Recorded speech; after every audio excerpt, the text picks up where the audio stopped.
Bonsoir et bienvenue sur Planète Médecin, l'émission mensuelle de la CSMF consacrée aujourd'hui aux nouvelles cotations des actes médicaux. Une émission présentée par le président Jean-Paul Ortiz. Jean-Paul Ortiz, à qui on doit nos 30 secondes de retard, mais pour une bonne cause, RTL. Absolument, je sors d'un direct à RTL. Bonsoir et merci à toutes et à tous. Vous avez été très nombreux à regarder l'émission le mois dernier, en direct et en streaming. Merci.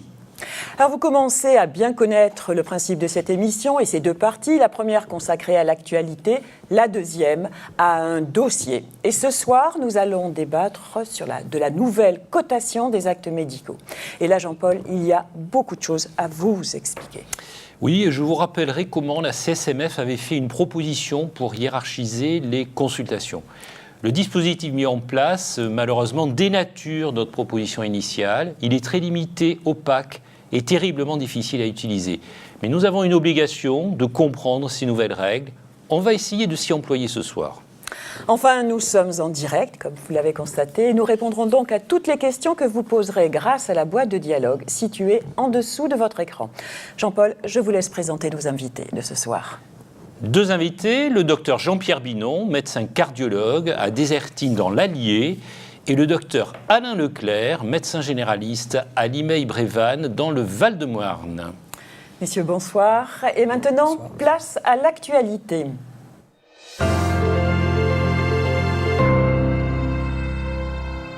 Je ne voulais pas débuter ces actualités sans avoir une pensée pour Claude Mafioli, président emblématique de la CSMF de 1992 à 2002, qui nous a quittés récemment et à qui nous rendrons un hommage confédéral le 8 décembre à Paris. Grand artisan de la maîtrise médicalisée, nul doute qu'il aurait été attentif à notre dossier de ce soir. Alors, toujours dans l'actualité très chaude, c'est ce pourquoi vous étiez donc à RTL tout à l'heure, il y a la Cour des comptes qui a publié aujourd'hui un rapport très offensif, on peut le dire, sur l'avenir de l'assurance maladie. Et en fait, c'est un rapport qui se veut agressif pour la profession médicale et qui prône, par exemple, la fin de la liberté d'installation, la rémunération à la performance, plus de contrôle des médecins, des horaires d'ouverture des cabinets de plus en plus prolongés. Bref, Jean-Paul, vous pensez quoi ? Écoutez, vraiment, la Cour des comptes nous ressort des vieilles recettes qui sont complètement dépassées aujourd'hui. Et on sait très bien que ces recettes n'ont pas marché, en particulier sur la liberté d'installation, le conventionnement sélectif, etc. Ils sont loin de la réalité. On ne peut pas raisonner comme ça alors que nous vivons une vraie crise de la médecine libérale, alors que nous manquons de médecins libéraux, de médecins généralistes, non seulement en ruralité, mais dans le cœur des centres-villes, Paris, Toulouse, et que nous manquons de médecins spécialistes dans beaucoup de spécialités. Et les Français peuvent en témoigner, vu les délais d'attente pour avoir un rendez-vous avec un médecin spécialiste. La Cour des comptes tape à côté. Un mot maintenant tout à fait différent sur le tiers payant généralisé dont le décès est quasiment annoncé.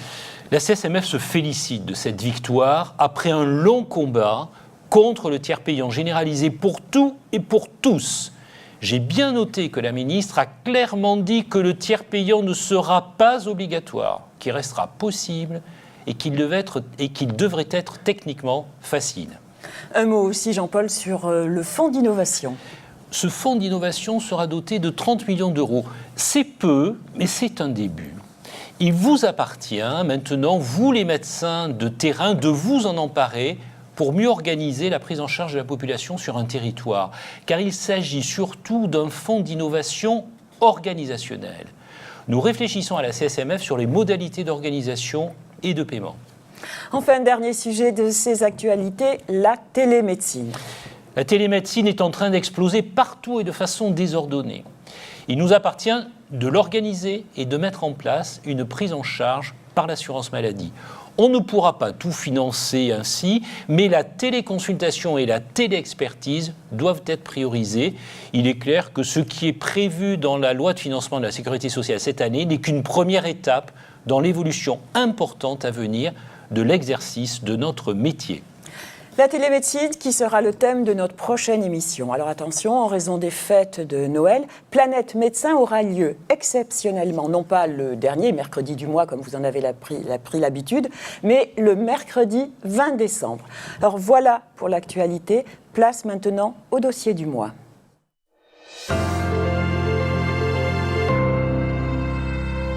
Et on va passer maintenant à la nouvelle cotation des actes médicaux. Et tout de suite, avant de commencer quand même, le billet d'humeur de Jean-Paul Ortiz sur ce thème.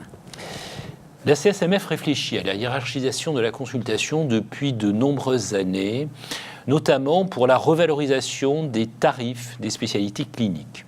Nous avions proposé des consultations sur 4 niveaux et identiques et accessibles à tous les médecins, quelle que soit leur spécialité. Le but était de reconnaître et de valoriser le temps que passe le médecin pour certaines consultations qui sont plus longues et plus complexes. L'assurance maladie craint qu'un tel dispositif, avec un dispositif de ce type, les dépenses ne dérivent et que les médecins ne cotent que des consultations bien rémunérées. La CSMF regrette que nous n'ayons pas pu avoir une discussion sur les modalités de régulation. Aujourd'hui, les consultations complexes et très complexes sont dénaturées car elles ne s'appliquent qu'à des situations cliniques très précises, rares et réservées à certaines spécialités sur décision de l'assurance maladie. Cela sous-tend aussi que c'est l'assurance maladie qui, quelque part, définit ceux qui peuvent avoir accès à telle ou telle consultation complexe ou très complexe. Voilà, on va voir maintenant avec nos invités comment ça se passe en pratique, mais peut-être avant, une précision, Jean-Paul. Avant de débattre, pour que tout le monde comprenne, il faut savoir que les nouvelles cotations sont principalement, mais pas exclusivement, destinées aux médecins exerçant secteur 1 ou Optam, les médecins qui ont souscrit l'option de pratique tarifaire maîtrisée et qui remplacent le contrat d'accès aux soins. Les 4 niveaux de consultation sont les suivants. Le niveau 1. Le niveau 1, la consultation de base est restée à 23 € et il a été introduit une valorisation à 25 € qui est cotée G pour les médecins généralistes. Le niveau 2, ce sont les consultations coordonnées et de suivi pour le médecin correspondant, entrée en vigueur 1er juillet 2017, MCS pour le spécialiste, MCG pour le généraliste, qui passe de 3 à 5 € au 1er juillet 2017. Le niveau 3, ce sont ces fameuses consultations complexes, 46 €, qui sont entrées en vigueur le 1er novembre 2017. Nous allons en parler. Le niveau 4, des consultations très complexes, 60 €, entrées en vigueur au 1er novembre 2017. On ne peut pas citer tous les cas auxquels s'appliquent ces différents niveaux. Je vous invite donc à télécharger les plaquettes sur le site de la CSMF, dont le lien apparaît sur votre écran. Je me tourne à présent vers nos 2 invités. Messieurs, 2 questions. Comment jugez-vous la nomenclature actuelle ? Jean-Pierre Binon ou Alain Leclerc ? Que pensez-vous dans votre pratique quotidienne de ces nouvelles cotations ? Monsieur Binon. Merci. Vaste question. Vaste question. Alors, pour les cardiologues, on avait déjà un petit peu anticipé, puisque c'est une spécialité qui avait déjà 3 voire même 4 niveaux de consultation, parce on peut coter, suivant le type de consultation que l'on veut faire, une consultation normale, CS, un C2, qui est maintenant transformé en un avis ponctuel de consultant, et la CSC, qui a été créée il y a plus d'une dizaine d'années, qui est une consultation spécifique pour la cardiologie, qui sous-entend qu'il y a un électrocardiogramme dedans, une lettre au médecin traitant. Et puis on a presque un 4e niveau, mais c'est plus marginal que les consultations qui sont faites en milieu hospitalier, qui là sont au contraire diminuées de 20% par rapport aux consultations dans un cabinet. Donc on a déjà cette expertise de la consultation hiérarchisée. On était en avance, mais il y a combien de temps que vous avez cette consultation dite complexe de cardiologie ? C'était un peu ça. Ça fait plus de 10 ans, je dirais. J'ai pas exactement. Comment vous aviez fait pour convaincre la caisse ? À l'époque, il y avait un problème de cotation, d'association avec l'électrocardiogramme. Et on a profité de ce... Il y avait aussi on pouvait rajouter des phonos, enfin des anciennes techniques qui ont disparu au fil du temps. Donc finalement, ça a été l'occasion de repenser à cette consultation et d'aboutir à une consultation spécialisée, incluant un acte technique. C'était ça l'originalité, c'est qu'elle incluait un acte technique qui était l'ECG. Et elle excluait les autres. Finalement, Jean-Pierre Binon, les cardiologues, ils font surtout de la consultation complexe CSEC. Ils font peu de consultations de base, j'imagine. Ils font relativement peu de consultations de base, mais après, leur activité se partage entre le C2 et CSC, qui sont à peu près à niveau égal au fil du temps. On est loin de la complexité de cette nouvelle nomenclature qui est apparue le 1er novembre. Mais là, je crois que on va en reparler. En médecine générale, peut-être, alors ? Oui, cette nouvelle cotation qui se voulait pour les actes complexes, elle est devenue une cotation complexe pour les actes lourds à haut niveau d'expertise. Et là, pour le coup, on est extrêmement gêné, choqué, parce qu'on est déjà au maximum du travail qu'on peut fournir dans les cabinets. Et en plus, il va falloir qu'on passe du temps à essayer de comprendre si la consultation qui va mener, et on ne sait pas toujours ce qu'il va y avoir dedans, va pouvoir correspondre à un axe de complexité. Donc on est vraiment dans la difficulté de pouvoir utiliser cette cotation. Il y a des cotations complexes, intéressantes, mais qui existaient peut-être un petit peu auparavant, qui sont les consultations pour le nouveau-né, les 9 mois et le 24e mois. Mais pour toutes les autres, c'est extraordinairement compliqué. Certains médecins avec des niveaux de référencement, de travail, parce qu'ils feront peut-être un petit peu plus d'adolescents, auront peut-être l'occasion de mettre des consultations en place, mais pour les autres, savoir répondre tout de suite dans la nomenclature, ce qu'il va falloir mettre à la fin, demander aux patients, c'est non faisable. Dans mon entourage proche, en tout cas, pas un seul à côté dans ces choses-là. Oui, alors effectivement, c'est pas facile de le mettre en place. Il y a des secteurs, il y a des spécialités, c'est vraiment pas simple. Mais en fait, que pensent les patients ? Alors je sais que c'est une nouvelle, c'est un petit peu autre chose. Que pensent les patients de ces nouvelles cotations ? Et il nous a semblé important de recueillir leurs témoignages. Le témoignage des patients, mais aussi de leurs médecins. C'est la raison pour laquelle la caméra de Planète Médecin est allée à la rencontre des docteurs Jean-Daniel Gradler et Christine Lefebvre, qui sont médecins généralistes à Saint-Privat-la-Montagne, en Moselle. C'est un reportage de Diane Cacciarella. Jean-Daniel Gradler est médecin généraliste à Saint-Privat-la-Montagne, près de Metz. Comme beaucoup de ses confrères, la majorité de ses consultations sont simples, cotées 25 €. Mais dès qu'il peut, il applique les tarifs de la nomenclature, une attitude importante pour la reconnaissance de son travail. Ce qui me surprend, c'est la résistance au changement de certains collègues qui ont des charges, comme tout le monde, qui augmentent, mais qui finalement n'utilisent pas une nomenclature qui est à leur portée. C'est pas du vol, c'est quelque chose qui est prévu, qui valorise l'activité et qui leur permet de faire face à ces charges. Et en fait, il y a une vraie résistance au changement, sortir du confort, entre guillemets, du je fais G, 25 € et je me pose pas de questions. Et ça, je pense que c'est vraiment quelque chose qui est dommageable pour la profession. Le dernier exemple, c'est la lettre clé pour la consultation annuelle de synthèse pour nos patients qui sont en maladie de longue durée. C'était très peu utilisé. Je l'utilisais, on se posait vraiment la question, par exemple, sur le suivi de cette maladie de longue durée sur toute l'année. Et bien globalement, maintenant, je la fais pour rien, puisque c'est une lettre clé qui a disparu. Et comme c'était peu utilisé, il n'y a personne qui a été manifesté pour dire c'est pas normal, il faudrait que ça soit remis au goût du jour. Et ça, c'est dommage parce que les lettres clés ou les codes qui ne sont pas utilisés, l'assurance maladie peut les supprimer sans que ça gêne grand monde. Il y a quelques mois, cette patiente a fait un bilan psychologique. Jean-Daniel Gradler a appliqué le tarif fixé par la nomenclature, 50 €. Je n'étais pas surprise, il m'a expliqué que justement c'était un bilan plus approfondi, avec des questions plus approfondies, et comme ça prenait effectivement plus de temps qu'une consultation normale, donc voilà, c'était vraiment pour étudier mon cas plus approfondi.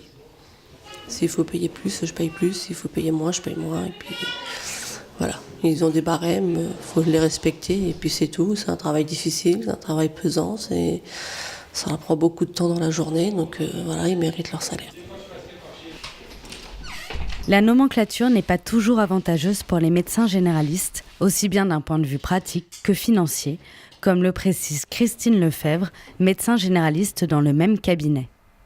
Il y a certains actes qui prennent du temps, qui sont moins cotés qu'une consultation normale, par exemple le lavage d'oreilles.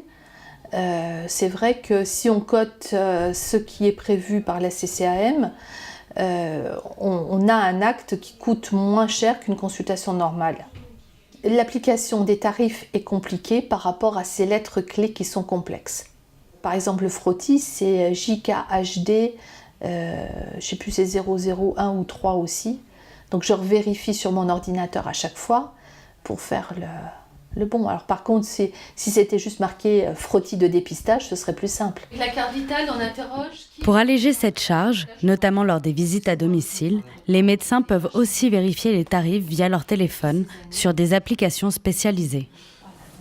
Voilà, vos commentaires en particulier, Monsieur Leclerc? Il est certain que bon nombre des actes que l'on a à faire maintenant sont des actes compliqués, lourds. Les patients sont de plus en plus demandeurs parce qu'âgés, parce que polypathologiques. Et il est clair qu'on ne peut pas vivre de nos métiers si on continue de coter des consultations lourdes, longues, à un tarif de 25 €. Vous pourriez nous citer, Alain Leclerc, 2 ou 3 consultations plus longues qui sont probablement très sous-utilisées par les médecins généralistes? Un certain nombre de consultations longues sont les patients qui sont avec des maladies neurodégénératives et pour lesquels on a à faire le point sur l'organisation et le maintien à domicile. C'est cette fameuse VL? C'est la VL. On est très organisé. Que l'on peut coter 3 fois par an maintenant. On peut depuis peu la coter 3 fois par an. Et donc ça oblige d'ailleurs à tenir des comptes. Parce que parfois, la situation des patients évolue très rapidement et on se retrouve amené à la recoter, mais il faut bien faire attention. Donc là encore, ces nouvelles nomenclatures qui sont intéressantes, qu'il faut utiliser, il n'y a pas de raison, nécessitent encore toute une organisation. Elles se font au domicile du patient pour la plupart. Jean-Pierre, un mot sur ces nouvelles cotations, qu'est-ce que vous en pensez? C'est l'aboutissement d'une vieille revendication syndicale. On nous avait toujours promis une CCL dont on ne voyait jamais le jour. Donc on est content que vous en avez quelque pour votre chose spécialité arrive. Dans votre spécialité de cardiologie, vous en avez une très très marginale qui concerne la thrombophilie. Mais vous en avez coté déjà? Ça va zéro. Non, je n'ai jamais eu l'occasion d'en coter dans le passé. Je ne suis pas sûr que je finirai ma carrière en la cotant, mais pourquoi pas. Bref, c'est une revendication qui est arrivée, mais qui est insuffisante aujourd'hui. Les médecins doivent utiliser tous les outils à leur disposition, dont les cotations, pour mieux valoriser leur outil de travail et leur activité. Retour sur le terrain et la vraie vie. Et je vous propose de venir voir un autre reportage auprès d'une endocrinologue en secteur 2. Et c'est toujours un reportage de Diane Cacciarella. Je regarde la liste des personnes qui viennent avant, ça devrait être bon. Claude Collas est endocrinologue, diabétologue et nutritionniste à Paris en secteur 2. Le tarif de remboursement de la consultation simple est à 23 €. Pour les consultations complexes qui nécessitent plus de temps, comme la prise en charge d'un trouble du comportement alimentaire grave ou un diabète pendant la grossesse, il y a une majoration de 16 €, toujours remboursée.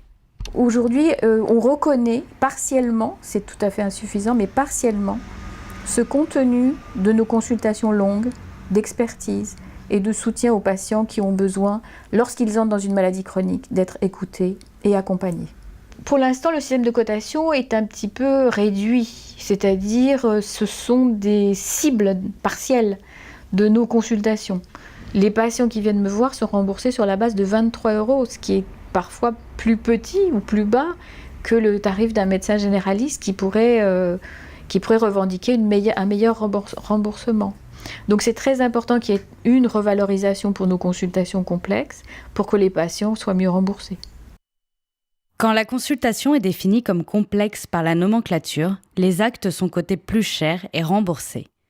Ce patient consulte Claude Collas depuis une dizaine d'années et n'est pas surpris par la variation des prix. Il y a des choses en graduation en fonction du temps que le médecin va passer. Ça me paraît assez normal. Ça me paraît beaucoup plus normal qu'une intervention pour tout le monde, alors que quand il y a une personne où il faut qu'il passe 3/4 d'heure, et puis que la suivante, il est obligé de les expédier en 5 minutes pour se rattraper. Donc je pense que c'est beaucoup mieux qu'il y ait une prestation, un coût adapté à la prestation, à la qualité et au temps passé de la prestation. Comme je vais régulièrement chez les mêmes, s'il y a un écart surprenant, en général, je demande explication, mais en général, il y a explication avant qu'on pose la question. 3, 5, peut-être 6 unités. Depuis un peu plus d'un mois, cette patiente est équipée d'un capteur de glycémie. Elle fait aujourd'hui une consultation de contrôle avec son endocrinologue qui finalement durera plus de 30 minutes. Parce que vous êtes assez loin de la rapide d'avant-dîner. Ça, c'est une consultation complexe ? Très complexe. Vous voyez, c'est une consultation très complexe, très utile, très riche. Parce qu'on peut regarder, vous avez vu, on a regardé 4 semaines de glycémie. Des glycémies enregistrées toutes les minutes. J'espère que pour vous et pour nous, un jour, cette consultation sera reconnue pour son contenu, pour tout son aspect éducatif. Elle coûte une consultation de base. C'est-à-dire pour nous, pour moi, en secteur 2, elle est remboursée sur la base de 23 €. Et pour vous, ça devrait être combien ? Moi, je pense que ça devrait justifier l'utilisation de la MCE, c'est-à-dire la majoration pour une consultation d'endocrino. Et je dirais non pas une fois par an, parce que je vois cette patiente plusieurs fois par an, et je trouve qu'à chaque fois, si on doit apporter des éléments et cliniques et techniques et l'amélioration de son hémoglobine glycée, c'est-à-dire de son équilibre glycémique, ça justifie pour moi la répétition de la majoration pour une consultation d'endocrino. Beaucoup de spécialistes estiment que la nomenclature doit évoluer pour inclure plus d'actes dans les consultations complexes. Voilà, là, on est en secteur 2, ce qui est encore plus complexe. Qu'est-ce que vous en pensez vous êtes en secteur 1, de votre côté ? En secteur 1, oui. comme non, beaucoup c'est déjà de complexe, cardiologues. mais en secteur 2, ça l'est C'est vrai plus. que les confrères qui seront amenés à faire ces majorations ou ces consultations complexes ou très complexes devront avoir à côté d'eux un petit texte pour récapituler tout ce qu'ils ont le droit de faire. Parce que le codage n'est pas le même, enfin l'accès à ces consultations n'est pas le même suivant qu'ils soient en secteur 1 ou en secteur 2. Le nombre d'actes peut être limité pour certains. Donc c'est vrai qu'il y a une complexité qui est évidente. Et pour ajouter à la complexité, le codage varie parce qu'il y a un code correspondant à la situation clinique que le médecin est censé mettre sur son dossier. Et sur sa feuille de soins électronique, pour qu'on ne reconnaisse pas la consultation, le cas clinique, à ce moment-là, le médecin cote un CCX ou un c'est anonymisé. Ou une MTX ou MCX. Ouais. C'est vrai que vraiment, ça devient difficile. Ouais. Mais si je peux me permettre une question, vous n'avez pas des outils pour vous aider dans cette cotation ? On peut penser que les logiciels nous aideront bien sûr à faire ça, mais encore faut-il que l'on leur donne les informations pour le faire. Et je pense que oui, ça va être compliqué pour les gens. Et je pense que beaucoup de praticiens risquent de ne pas appliquer ce genre de consultation parce qu'ils vont trouver que c'est trop complexe pour eux à léger. Il y aura probablement du déchet. Je vous rappelle que la CSMF a édité des outils pour aider les médecins. Ce sont des plaquettes. Vous voyez ici, nous avons les plaquettes, en particulier pour les médecins généralistes. Pourquoi il y a 3 plaquettes ? Parce que le tarif dans les DOM est souvent différent, en particulier pour la consultation. Ces plaquettes sont très bien faites et à l'intérieur, vous avez l'ensemble des dispositions particulières. De même, et je souligne d'ailleurs cette initiative des spécialistes de la CSMF, vous avez une plaquette complète. Donc vous voyez que ça explique la complexité, mais vous pouvez télécharger cette plaquette et vous en servir au quotidien. Ça vaut le coup de le faire parce que vous allez pouvoir mieux coter et vous pouvez aussi vous former à ces nouvelles cotations. Est-ce que vous avez eu l'occasion de participer à des séances de formation où justement on essaie de montrer aux médecins qu'il y a une variation dans les cotations et qu'on peut les utiliser, bien sûr sans frauder, mais pour être plus proche de ce qui est fait au quotidien? Oui, tout à fait. Tout à fait, et c'est extrêmement difficile. Tout d'abord, les médecins qui s'y rendent sont les médecins qui pensent qu'il peut y avoir un intérêt. Les plaquettes sur le bureau du médecin sont intéressantes. C'est, à mon avis d'ailleurs, la meilleure façon de pouvoir accéder à un certain nombre de ces codifications. Je pense qu'il y a extrêmement peu de médecins qui utiliseront la nomenclature à son maximum d'utilité. Pourtant, quand on nous parle de convention, on nous parle de l'ensemble. Mais au sein de chaque profession, c'est clair qu'on va utiliser quelques-unes. L'endocrinologue, tout à l'heure, exprimait la complexité de sa consultation. Moi, je rajouterais qu'une consultation, elle se fait pendant le temps où on est avec le patient, mais elle se fait également quand le patient n'est plus là, à structurer la donnée, à rentrer les examens de laboratoire, à faire les courriers aux spécialistes, à échanger au téléphone. Dans les consultations complexes, ce temps-là, il est toujours présent. Et ça, c'est quelque chose qu'il faut rappeler. Objectif principal, apprendre à mieux coter. Pour cela, d'abord s'informer, connaître les différentes cotations, prendre le temps de se former si nécessaire. Il existe des formations spécifiques en formation continue, on en parlait à l'instant. Et puis, c'est en forgeant qu'on devient forgeron, on se retient telle ou telle situation. Appliquer le plus possible les différentes cotations, c'est un enjeu important pour la valorisation de notre travail. Et bien sûr, je rappelle les documents de la CSMF que vous avez vus tout à l'heure et que vous retrouverez sur le lien qui s'était affiché tout à l'heure. Voilà, on va passer maintenant à vos questions.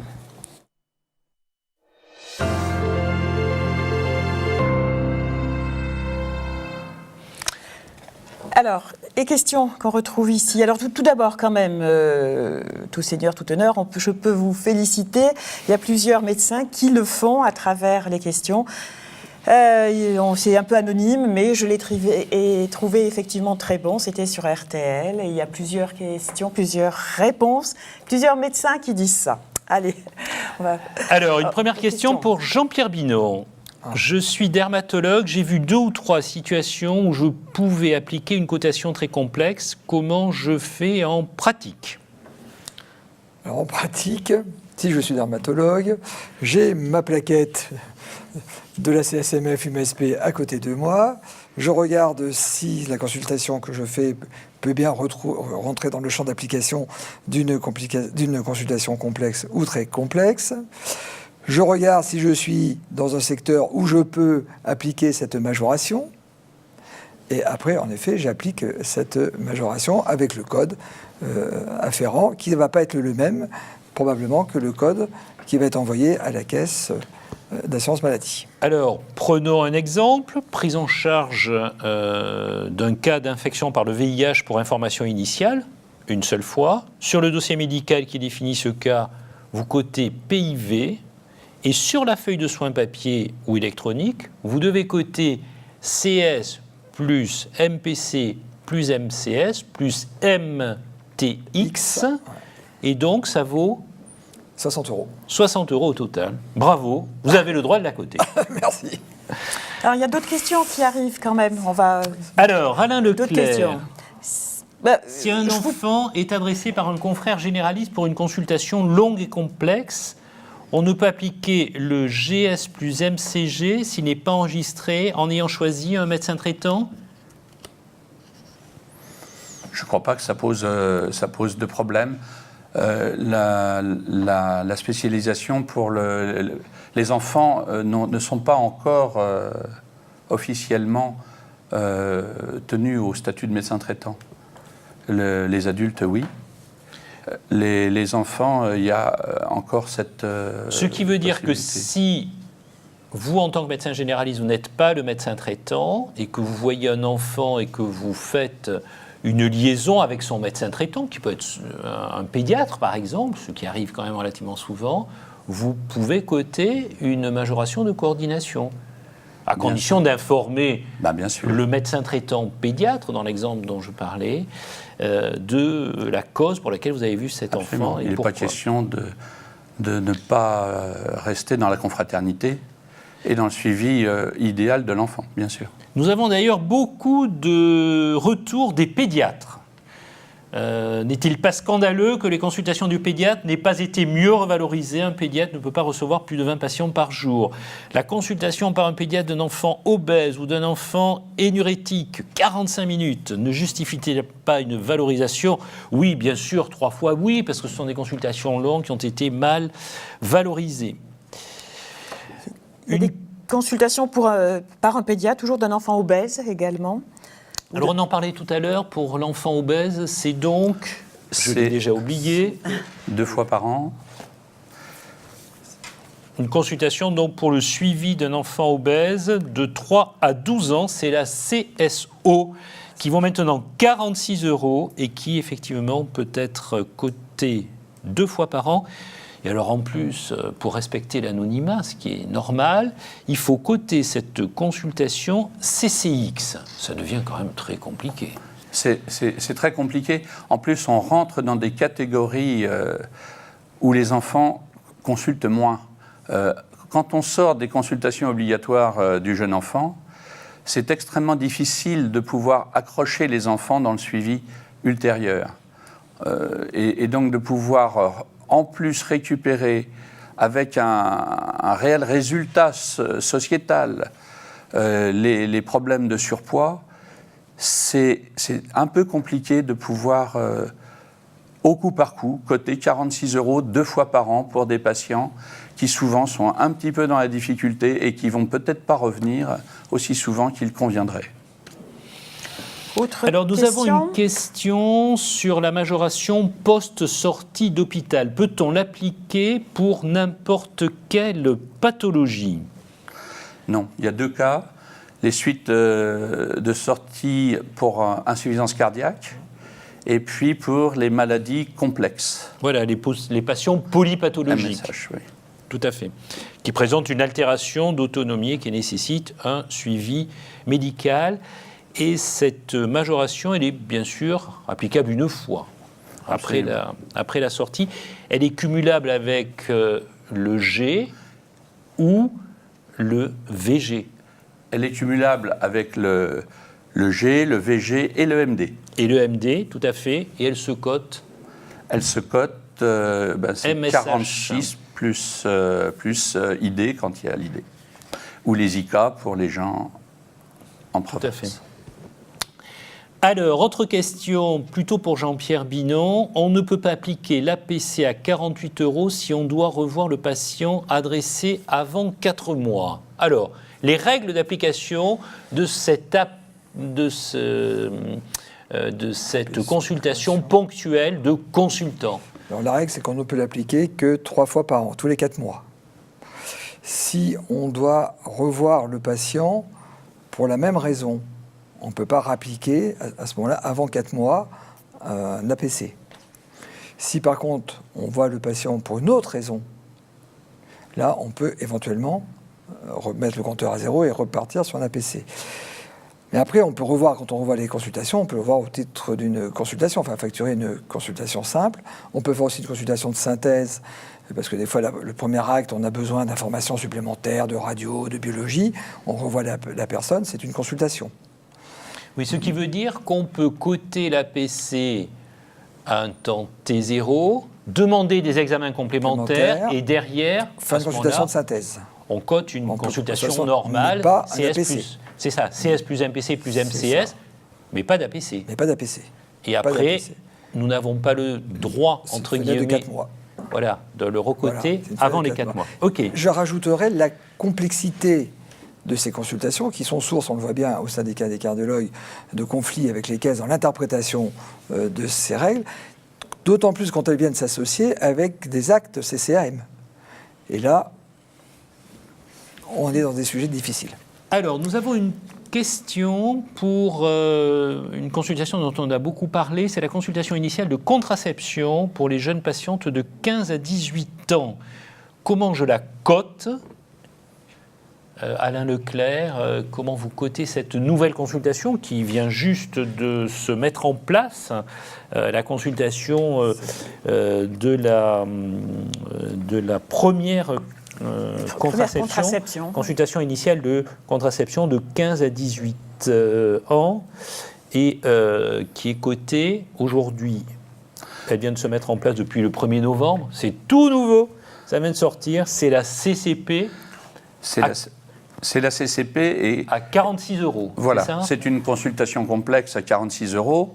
Elle se retrouve comme les autres. Sa particularité, essentiellement, c'est l'anonymisation du dossier. Et c'est là où c'est un peu compliqué et où il va falloir... Comment on fait pour anonymiser? Eh bien, on met un numéro national d'identification, un NIR, qui est un NIR préfabriqué, entre guillemets, qui est du style 255, 55, 242, je crois. Après, c'est le département, et puis après, il y a une clé. Voilà. C'est donc, là encore, compliqué. Il va falloir le mémoriser, il va falloir le mettre, il va falloir pas faire de faux pas, parce que également on engage notre responsabilité pour peu que la consultation soit mal anonymisée. Et d'autant plus que ces consultations sont des consultations difficiles, que ce soit pédiatre, gynécologue ou médecin généraliste, sont des consultations difficiles puisqu'on ne peut pas examiner un mineur sans qu'il y ait une autre présence. Donc, on se retrouve dans des consultations où il faut déjà faire le point sur la situation, et après, à la fin, on va avoir tout un temps de précision sur l'anonymisation. C'est des actes aussi qui fonctionnent sont remboursés à 100% et qui peuvent bénéficier du tiers payant qui, là, pour le coup, est bien utile. On comprend tout à fait la volonté du législateur. C'est quand même un beau bazar. Ces consultations complexes et très complexes. On nous demande pourquoi ne pas avoir créé des niveaux de consultation en fonction du temps passé ou un système de forfait. Peut-être que le temps, c'est un peu réducteur. Qu'est-ce que vous en pensez? Non, c'est la vraie question. C'est un problème de méthodologie qui a été appliqué. Manifestement, la Caisse voulait limiter le nombre de consultations complexes et très complexes. Mais ce n'est pas certainement sur cette voie-là qu'il fallait engager la discussion. Il aurait mieux fallu faire une classification des consultations autour de critères généraux, globaux, qui englobent tout le monde. La durée, c'est un critère, mais c'est certainement pas le seul. Et on peut mettre des critères de complexité d'une consultation, de la compétence technique qu'il faut, du stress que ça peut induire. Bref, la coordination de ces consultations entre les différents professionnels de santé qui peuvent intervenir auprès du patient. Bref, il y aurait des critères généraux à déterminer. À partir de cela, on pourrait classer l'ensemble des consultations de tous les acteurs de santé dans ces différentes cases que l'on aurait définies, mais pas en faisant comme ça le focus sur simplement quelques actes très limités et très complexes. Voilà, je pense qu'on arrive à la fin de cette émission. Et quelle conclusion elle vous appartient, Jean-Paul Ortiz? Écoutez, on a pu aborder rapidement, parce qu'effectivement c'est très compliqué, on a pu aborder cette complexification dans la consultation et dans sa cotation. Je pense que c'est un enjeu important pour notre profession parce que ça permet de mieux valoriser ce que nous faisons. Effectivement, le système mis en place, il est trop compliqué. La CSMF va s'employer à tenter de le simplifier et surtout tenter de l'élargir. L'élargir à beaucoup plus de spécialités, y compris la médecine générale, mais aussi l'élargir dans le concept de façon à ce que demain, il est toujours permis de rêver, nous n'ayons pas un tarif unique de consultation, mais que nous allions vers ce que nous avions mis sur la table et que nous souhaitions mettre sur la table et avancer 4 niveaux de consultation et que nous puissions fort légitimement valoriser notre activité en fonction de ces 4 niveaux. Voilà, je vous rappelle que notre prochaine émission aura lieu le mercredi 20 décembre. Quel est son thème, Jean-Paul? Nous explorerons le thème de la télémédecine et des téléconsultations avec des exemples concrets et l'avis de nos experts sur ces pratiques qui vont totalement et rapidement transformer le quotidien de notre métier. Voilà, n'oubliez pas de parler de Planète Médecin autour de vous. L'émission est disponible en replay sur les sites de la CSMF et sur celui de Fréquence Médicale. Vous pouvez également réagir à cette émission sur les réseaux sociaux #Planète Médecin. Bonsoir. Merci de votre écoute et de votre fidélité. Bonne fin de soirée et rendez-vous le 20 décembre.